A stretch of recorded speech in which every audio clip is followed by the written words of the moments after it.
Travis Baldry here for Double Damage Games with another Rebel Galaxy Outlaw video, this time with 100% less explosions. If you didn't catch my 1-hour narrated gameplay walkthrough a couple of weeks ago, and you can down below, I'll link it. It went through most of the basic gameplay features, but one area I kinda had to skip through was the 3D ship painting tool, which was a bit of a shame, and I'd like to rectify that now. I'm also a little better set up to demo it. I managed to cram my Wacom tablet into my sound booth, and as a result, I can actually show it to you with proper pressure sensitivity and a stylus. So let's do it. We'll go picture in picture. Here we are sitting in the ship dock, and you can see the option I have down here to paint my ship. This tool's just built right into the game. If you've used a 2D painting application before, this is all going to seem pretty familiar, ideally. On the right, we have our layer dock, where you can create, delete, or manage any layers. On the left, the tool dock, with any of the tools that are going to be available to you to paint with. Up at the top, we have the brush management bar. Now, for each of these tools, you can create a variety of sub-brushes. So I'm on the paintbrush. These are the brushes that I have created so far, and all of the properties that I can tune on them.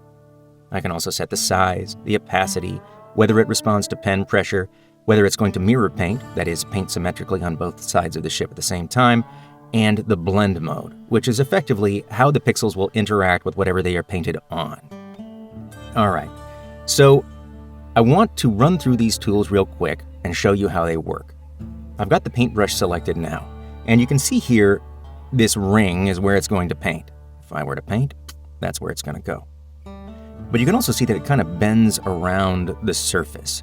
This is painting in what we call UV space, and most of the brushes work that way, with the exception of one.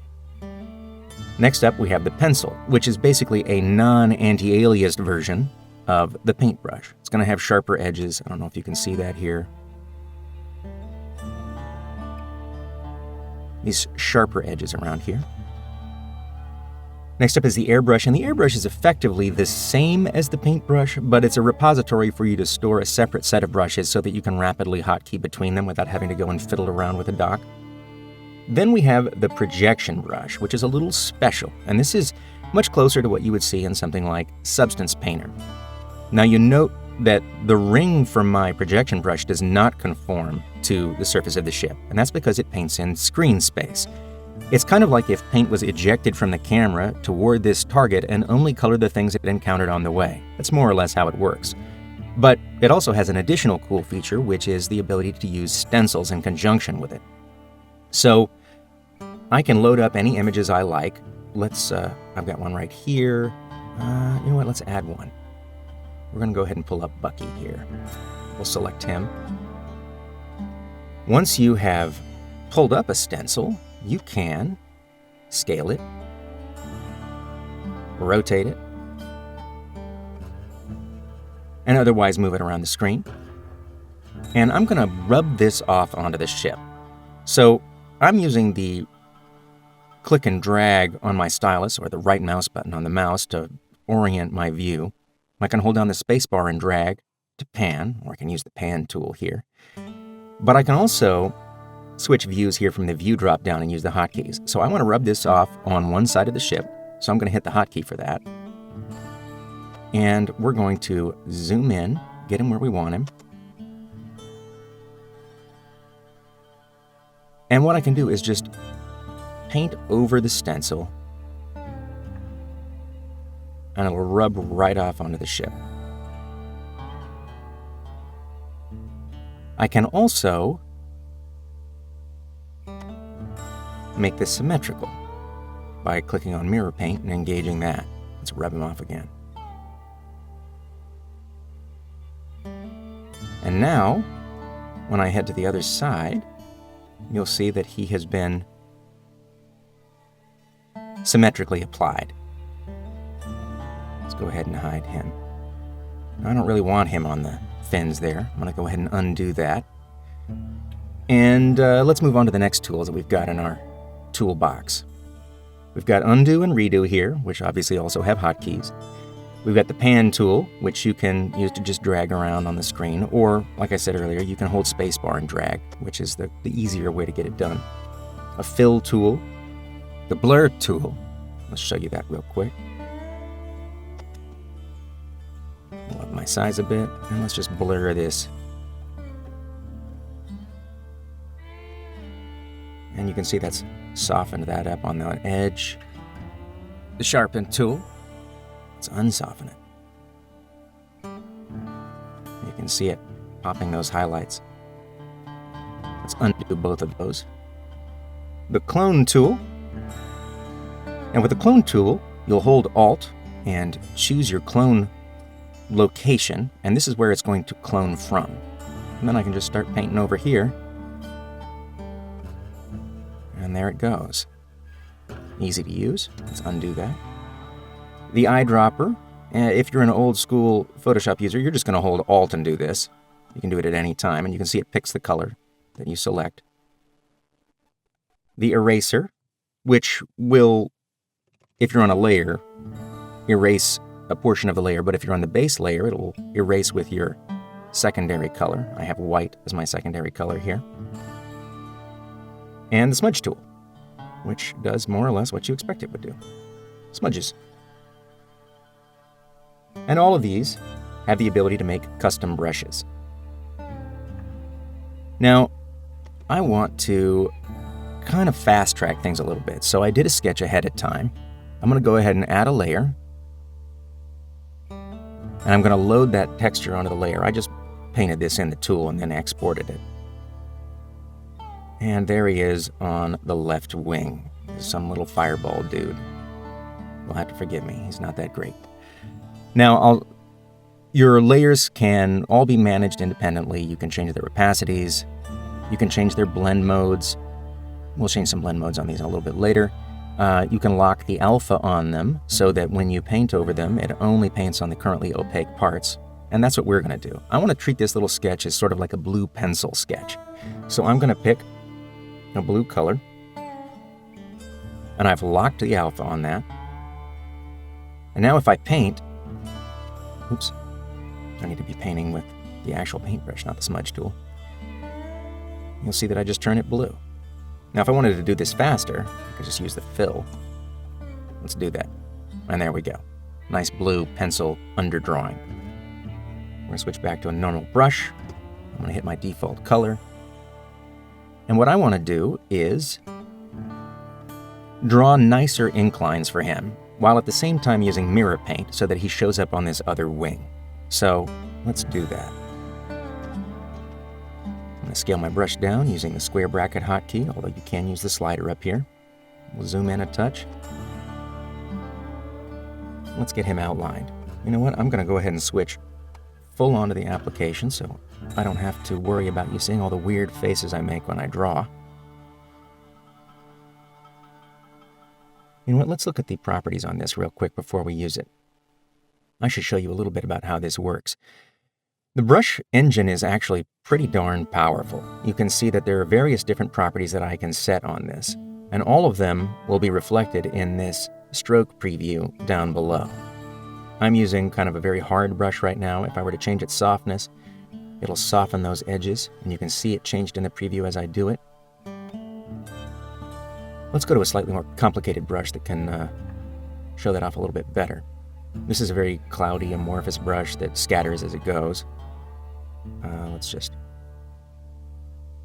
kind of soft, cloudy brush. And you can see it also responding to my pen pressure as I go. We'll undo that. You can change everything from, the rotational randomness of the portions of the stroke to a fixed rotation. You can change its responsiveness to your pen's pressure in various ways, from its size and opacity to the overall stiffness curve that it uses. You can change the randomness and the size.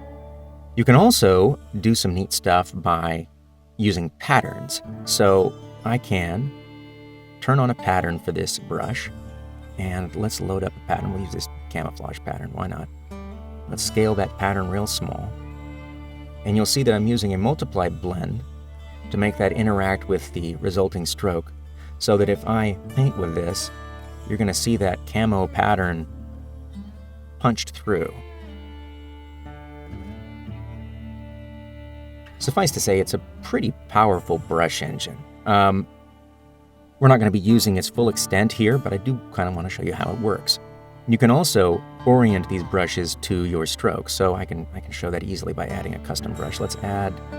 Okay, this is a standard brush, which is basically circular, and you can change all these properties, but you can also import images. So let's import this arrow. And we're going to orient it to my stroke, and we're going to space it out so that we can see what it's doing. And let's size it up a bit. And a good place for me to show this to you is going to be in the UV view. So you can paint entirely in this 3D view if you want, but there is also a texture viewport where you can see the texture laid out in front of you. There's our little fireball dude on the wing. I'm just going to draw around with this brush that we've just made, though. And you can see how it follows my stroke. Kind of neat. We're obviously not going to use that brush right now. I just want to show you kind of the extent of how much these can be customized. You can also rotate in this view, by the way. If you need to draw in a specific direction.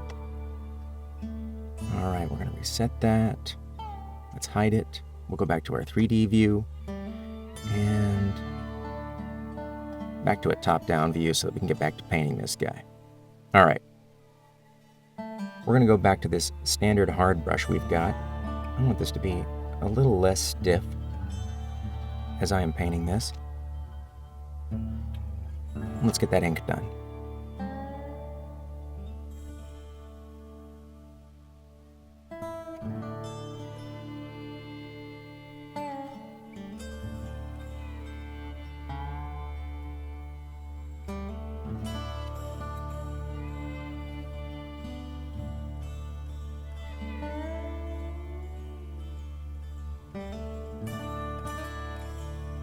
You can watch me undo over and over.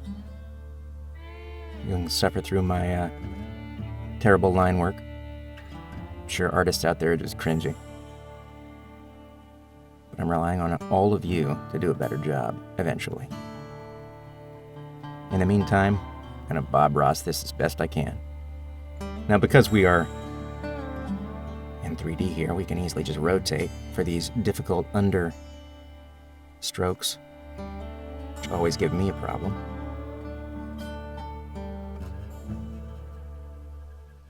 Nice soft strokes. Let's go ahead and get these eyes knocked out.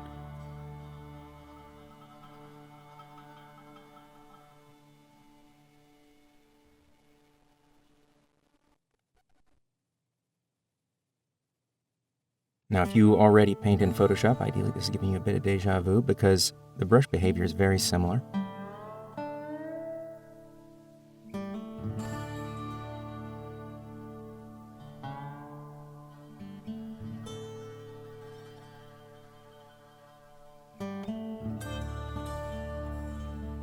I'm pretty sure there's not a lot of $30 games that have anything that goes to this length to let you customize your in-game paint job.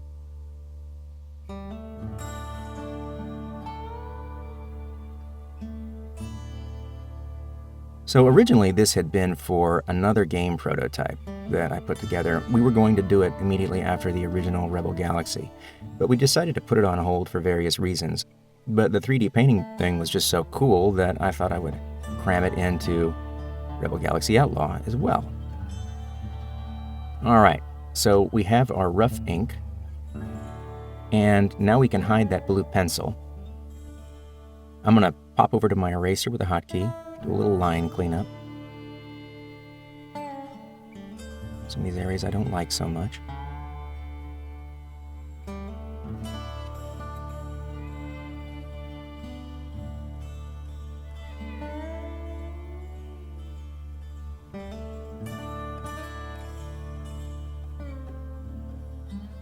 Make sure that's nice and opaque.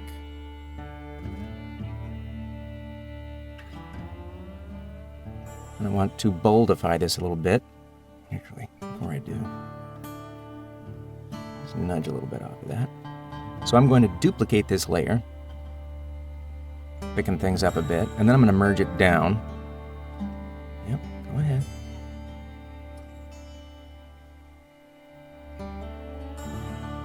It's not real nice there. Let's fix it up.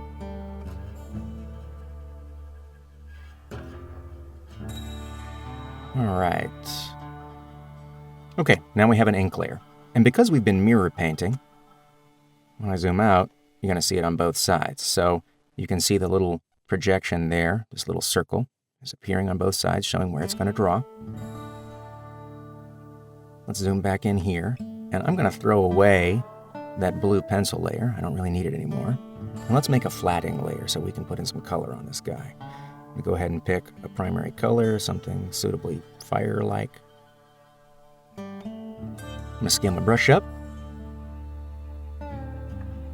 And let's block this in. Flatting is my least favorite part of painting. I don't think I'm in the minority. Get it blocked in as fast as we can. I chose to make something without too many little concave areas so that I could do this quickly. Went outside the lines there a little bit. Now, if you're not familiar with painting with layers, I'm painting below the ink layer, which is why it isn't showing on top of my line work. We're going to go to the eraser and clean up these areas where I went over the edge a bit.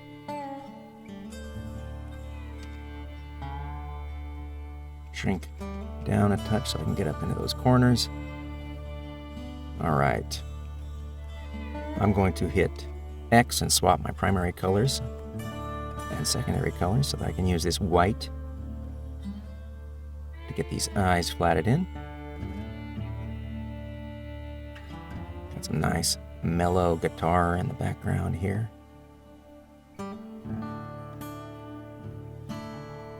All right. And there we go. We've got our flats. You can see him on both sides. Now let's do a little bit more with layers. I'm going to create a multiply layer so that everything I paint in here is going to darken what comes underneath.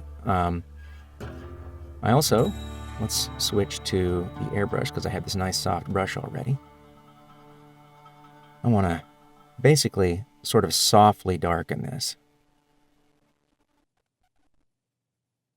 And you can see it's the same color I used for the original flat, but because I'm using a multiply operation on the layer, it's going to darken what's underneath it. Make him look suitably fiery. I'm going to switch to my eraser. Let's use a soft eraser. And I'm also going to take its opacity down. And I just kind of want to softly feather out some of this darkness as we go up the surface. I also want to do the same thing kind of along the underside of his brows. I'm going for sort of a graffiti, spray painty vibe with this. I can also clear out these areas where, get our opacity back up, the burn is overlapping into the eyes themselves. So I want them to turn dark orange. Or the teeth. Now I can switch these blend modes at any time. If I were to switch to overlay, it's going to behave very differently. Lovely, right? But we're going to stick with multiply. All right, now I also want to add a little bit of shadow to his eyes underneath these brows. Oops, I'm still on the eraser. Let me switch to the paintbrush. And let me switch to a softer paintbrush.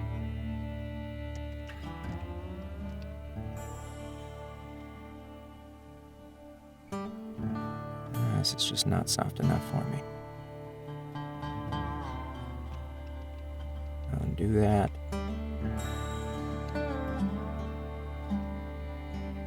That's much softer. Let's do that. There we go. That's what I'm going for. We want to do that on both sides, and maybe like a little bit up here under his lip. We want to keep some of that teeth shape. We don't want to let that creep into the light on the eyes. All right. Now, what I'm going to do is merge this whole layer down onto my flats. And I can hide that line work, and you can see what there is underneath it. Real attractive, right? Let's throw something above it now. Let's brighten up some of these edges with a screen. We'll switch to our airbrush again. I kind of want to give it this sort of... Let's cut the opacity a touch. Sort of softer, bloomy highlight along these upper edges.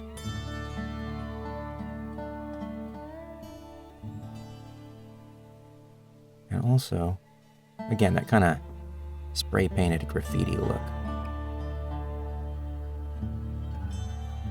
You can also kind of bloom his eyes a little bit there. Keep those up.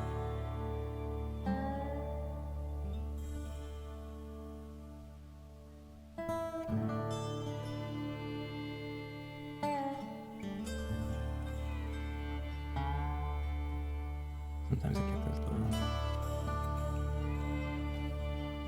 little hot highlights.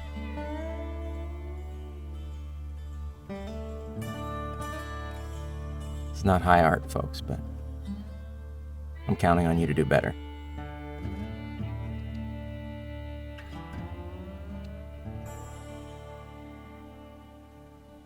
There we go. And as one last step, why don't we also, I'm going to do it underneath my highlight layer. I want to do one more multiply layer, and let's get kind of like an underside bounce color. Maybe kind of a weird purple. That's maybe a bad idea. Actually, maybe we want to use an overlay blend on this. Yeah, there we go.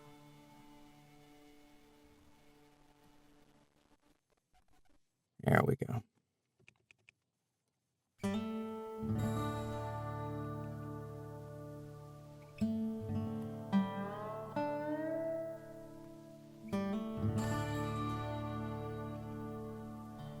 I'm going to take the opacity way down.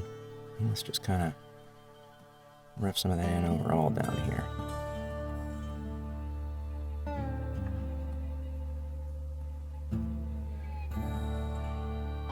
Right. Let's zoom out and see what we ended up with. All right, we got our little fireball dude here. Now, when I'm all done, while you've got these layers live, you can export them individually. So let's say I wanted to share some decals with a friend. I can actually save those off as images that they can import onto a layer for this specific ship, and they'll pop right in there.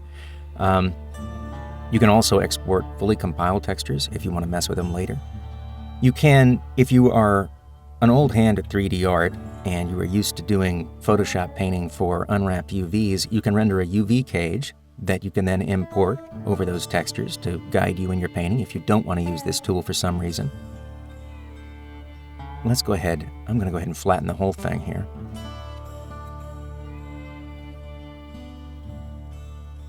You can do things like desaturate.